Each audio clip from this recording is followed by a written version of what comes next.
रामकृष्ण हरी. राधे राधे सगळ्यांना. कसे आहेत बरं सगळे? मस्त आहेत ना? इडो बघ जा, लाईट कमेंट कर जा. हाय सगळ्यांना, बाय सगळ्यांना, टाटा सगळ्यांना. नमस्कार मुला मुलींना, नमस्कार माता बहिणीला नमस्कार. इडो बघत नाही, ढकलून देत आहे. बघ जा की इडो चांगले करते, मी पण इडो चांगले करते. बघा, एक श्रीमंत माणूस असतो आणि एक गरीब माणूस असतो. एक श्रीमंत, एक दुसरा गरीब. तर श्रीमंत माणूस असतं ना, ते गरीबाला इज्जतच देत नाही. गरीब आला काय, त्याचा जवळ असला तरी पण आला काय आणि गेला काय, त्याच्या मनामध्ये दया नाही, माया नाही, काहीच नाही. नुसते श्रीमंतीची घमंडी, नुसती श्रीमंतीची घमंडी. तर मग गरीब त्याचा मेहुणाच असतो. गरीब त्याचा मेहुणा असतो. म्हणजे एक दोन बहिणी असतात त्याला. श्रीमंताला 2 बहिणी असतात आणि गरीबाला 3 बहिणी असतात. मग आता गरीबाच्या बहिणी एक जाती बघा श्रीमंताच्या घरी, एक जाती गरीबाच्या घरी बहिणी, आणि एक जाती असंच आपलं साधं सिंपल घरात. आणि ह्या श्रीमंताच्या घरी दोन्ही बहिणी एवढ्या घमंडी आणि एवढ्या आगाव बाया. जसा भाऊ तशा बहिणी. तर मग हे होते दोस्त मित्र. आता ह्याचं शिक्षण करून हे श्रीमंत झाला आणि हे गरीब होता, तर शेतीमधलं काम करून जसा आहे तसाच. गरीब नाही, त्याला बी शेतीपुती असायची. परी शेतीपुती असायची. परी हे श्रीमंताला बी एवढीच इज्जत द्यायचा आणि गरीबाला बी तेवढीच इज्जत द्यायचा. आणि हे श्रीमंत ह्याचा दोस्त होता का, हे नाही का, श्रीमंत असले ना त्यालाच इज्जत द्यायचा, त्याच्यावर खर्च करायचा, भरपूर खर्च करायचा. इथं बसा तिथं बसा. आणि गरीब घरी गेला ना त्याची काही इज्जत नाही. इज्जत कशी, तेवढ्या पुरती, पण एवढी नाही जेवढी श्रीमंताच्या दोस्ताला इज्जत भेटायची ना तेवढी नाही. तर मग असं करून करून आता ह्याला वाटायचं मी गरीब आहे म्हणून दोस्त माझा मला जास्त विचारत नाही आहे. आणि ह्या श्रीमंताला वाटायचं की काय बाबा त्याची गरिबी काय हटत नाही, सारखं कुणापाशी बी म्हणायचं, सारखं बोलत राहायचं. तर मग ह्या गरीबाच्या घरी आला ना कधी काहीच हातामध्ये नाही आणायचं. असाच उठून शिनी मस्त सूट बूट गाडी, आणि आला ना 4 शब्द खाली वरी बोलून जायचं, खालीवरी बोलायचं. आणि ह्याच्या 2 बहिणी आल्या तर सारखं म्हणायचं की काय रे गरीबाच्या घरी दिल्या पुरी तू बहिणी, गरीबाच्या घरी दिल्या तू बहिणी, बघ मी किती श्रीमंताच्या घरी दिल्या. आणि श्रीमंताच्या बहिणी ह्याला विचारत पण नव्हत्या स्वतःच्या भावाला. आणि हे गरीब होता का, त्या घमंडी होत्या, तरी पण त्याला माहिती होतं ह्याच्या बापाने आमच्या बापाला लई सहकार्य केलेलं आहे. असं बहिणी जाणून घ्यायच्या. घमंडी होत्या पण या गरीबाला त्या विचारत होत्या. बघा, त्या बहिणी जर ह्याच्या घरी आल्या तर भरभरून घेऊन यायच्या. बाई हे पण आपल्या भावासारखाच आहे, आपण भाऊ मानलेला, आपल्या दोस्ताचा भाऊ आहे, मग ह्यांचा बी भाऊच झाला. मग असं करून करून करून करून मग ह्याच्या बहिणी यायच्या, बिचाऱ्या गोरगरीब असायच्या, पण यथानी काय एवढं घेऊन नाही यायच्या. आता गरीब बिचाऱ्या काय आणणार, तरी पण लोकांचं कर्ज पाणी करून भावाच्या घरी येतानी भावाच्या लेकरा बाळाला लता कपडा खायला प्यायला घेऊन यायच्या. बघा असं असते. आणि ह्या दोन बहिणी होत्या ह्याच्या एवढी श्रीमंती बरी आल्या ना बहिणी, त्यांना पण भरपूर होतं देवाने दिलेलं. मग ह्यांच्या घरी जर भावाच्या घरी जर बहिणी आल्या तर ह्याने काय करायचं कारोबार. अगं माझ्या बहिणी आल्यात हा, आता माझ्या बहिणीला काय कर, 2000ची साडी घे, लेकरा बाळांना कपडे चांगले घे म्हणून काय करायचं, 5000 रुपये बायकोच्या हातात ठेवायचे. त्यांनी 5000 बायकोच्या हातात ठेवायचे. माझ्या बहिणीला जसली साडी पाहिजे ना तसली साडी घे, माझ्या भाषींला जसले कपडे त्यांना आवडते ना तसले कपडे घे.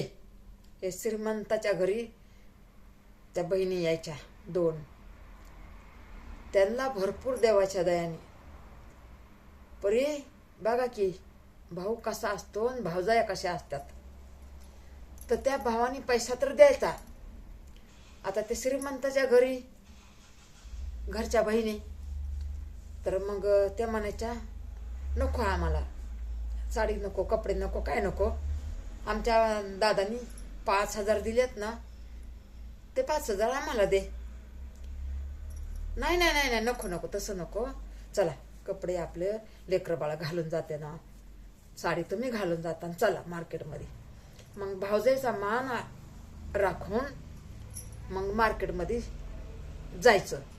मार्केटमध्ये जायचं, हलक्या दुकानमध्ये जायचं. आधीच फोन लावून सांगून ठेवायचं की माझ्या नंदाला घेऊन येले, लेकरांना घेऊन येले. रेडीमेडच्या कपड्यावाल्याला बी फोन करायचा आणि जे साड्यांचं दुकान आहे ना त्यांना पण फोन करायचा, का तर त्यांचे शेवरेट दुकानं असते तर एका फोनवर त्यांचे काम होते.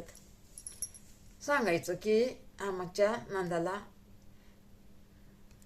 हलक्या साड्या दाखवायच्या, आपलं 500-600ची. मग ही साडी दाखवा, ती साडी दाखवा. हिला काय आता ही चांगल्या घराण्यातली नंद, तिला काय साड्या पसंत होणार आहेत. ती म्हणायची नाही वहिनी ही नको मला, ती नको मला, भाऊ भारीतली भारी काढा. नाही नाही मला नको, ही तर मला साडीच पटली नाही. अहो तिकडच्या दुकानात गेलो असतात ना मोठ्या, पण मोठ्या दुकानाचा कसा दिखावा आहे. काय कपडे घेतलं ना पाणी लागलं ना लगेच कपडे चिरून जातात. नको नको तिथं नको. नाही नाही वहिनी त्याच दुकानात चला. अहो अहो वैस तिथं चांगले नाहीत कपडे, आमच्यावर विश्वास करा की. तिथंच ती 500 रुपयाची साडी घ्यायला लावायची. तिथं 500, 600, 700, 800 अशी. परी असं सांगायचं की त्या दुकानात चांगलं नाही आहे बघा की. म्हणजे हिला काय करायचं, आपलं नंदाला 1000-1100 रुपयामध्ये भागवायचं समजा, आणि लेकरांना 500-500चा ड्रेस घ्यायचा आणि भागवायचं. ते 1000-1200 भागवायचं, हिचं 1000-1200 भागवायचं, 2500 भागवायचं आणि 2500 हिच्या पदरामध्ये बांधायचे भावजाईच्या. असे असतात बघा हो मोठे घरचे. आता तिला काय कमी होतं का बरं, नसतं बी घेतलं तरी तिला काहीच वाटलं नसतं.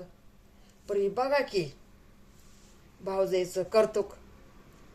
आता ती एक होती मोठ्या घराण्यातली म्हणून तिला काहीच नाही वाटलं.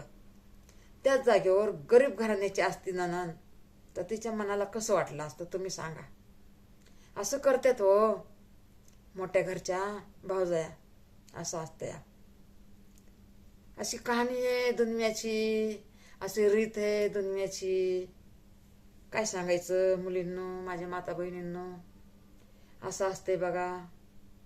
जोवर आपले मायबाप आहेत तोवर सगळं असतंय आपल्यासाठी. त्याचा अर्थच आहे ना, अर्थच आहे बघा त्याचा.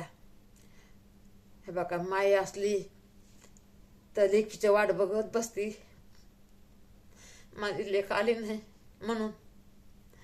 बाप असला तर बाप रस्त्याला जाऊन उभा राहतो, माझी लेक यायली या. बापाला एवढा आनंद होतोय. भाऊजांचं काय असतो, एखादी माऊलीची लेक असती इमानदार की नंदाची इच्छा पूर्ण करते, है का नाही. असं ऐकून नाही का लय वाईट वाटतं, लय वाईट वाटतं ऐकून शिने. ह्याला तर म्हणतात ना, देव जे बघतंय ना त्याला सगळी जाणकारी असते. जे देव बघतो का, ज्याला देव दिसतंय ना त्याला सगळी जाणकारी असते. आणि जे देवाला मानत नाही ना त्याला काहीच नसते. अहो ते स्वतःच पडलेलं असते, स्वतःच पडलेलं असते, स्वतःच. दुसऱ्यांचा विचार कधीच करत नाही. नाही नंदा बाळाचा, नाही आलं गेल्याचा. मोठ्या घरचे लोक येतात त्यांचा जे जयकार, गरीब घरचे लोक येतात त्यांना विचारायचं नाही, घरातलं काढून पटकर द्यायचे, असं आहे हो.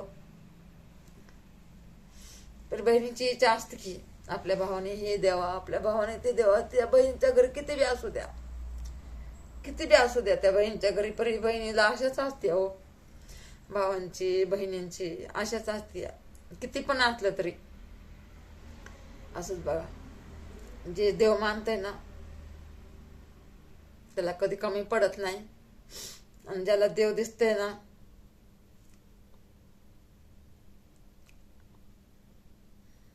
तेच माणसाला ओळखीत आहे. असं असतं बघा.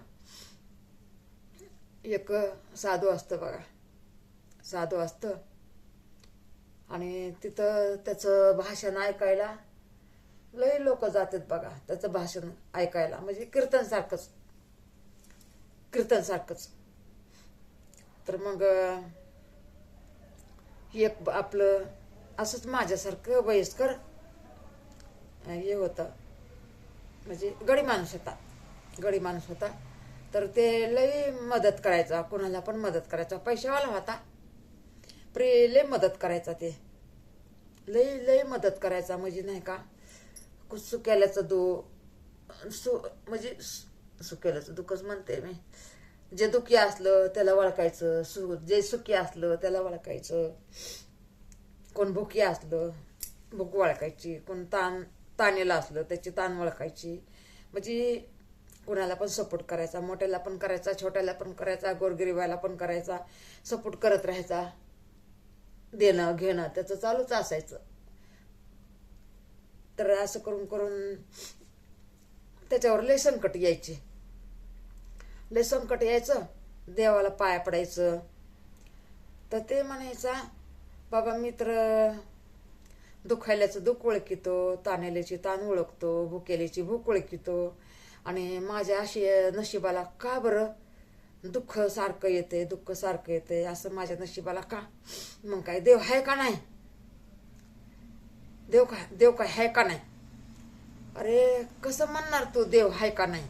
अरे देव आहे म्हणून तर तू चालतोस ना. बघा, देव आहे म्हणूनच सगळं आपलं चालते का नाही? एक बात, पहिली बात. देवाशिवाय पान हलतंय का? बरं ते सारखंच म्हणायचा, माझ्या नशिबाला देवा एवढं का दुःख? मग तू नाहीस का? तर मग साधू असतं त्याला असा प्रश्न विचारत होता. मग साधूला म्हणला देव काय आहे का नाही? ते म्हणला, अरे बाळा तू असं कसा पापात पडायला लागला? देव आहे का नाही असं का म्हणला? तो देव नसतास तू कुठून आला असतास? देव नसता तर तू एवढं कशाला जगदुनिया बघितली असती? देव आहे म्हणून तर सगळी जगदुनिया बघतो. आणि तू कसा म्हणतोस की देव आहे का नाही? तुला कोणी घडवले? आईनं तर पोटात वाढवलं, पण आईच्या पोटात कोणी टाकले? तर ते म्हणला, हो बरोबर आहे, बरोबर आहे. मग देव नसता तर तो नाही का, डोळा कुठं असतो, हात कुठं असता, पाय कुठं असता? देवाने सगळं जागच्या जागेवर घडवलंय ना तुला. हा, कान दिलेत, डोळे दिलेत, दिमाग दिलाय, सगळं तुझं चांगलं आहे ना. आणि देव हे म्हणूनच सगळं चांगलं आहे ना. आणि सपोर्ट जे केलास दुनियाला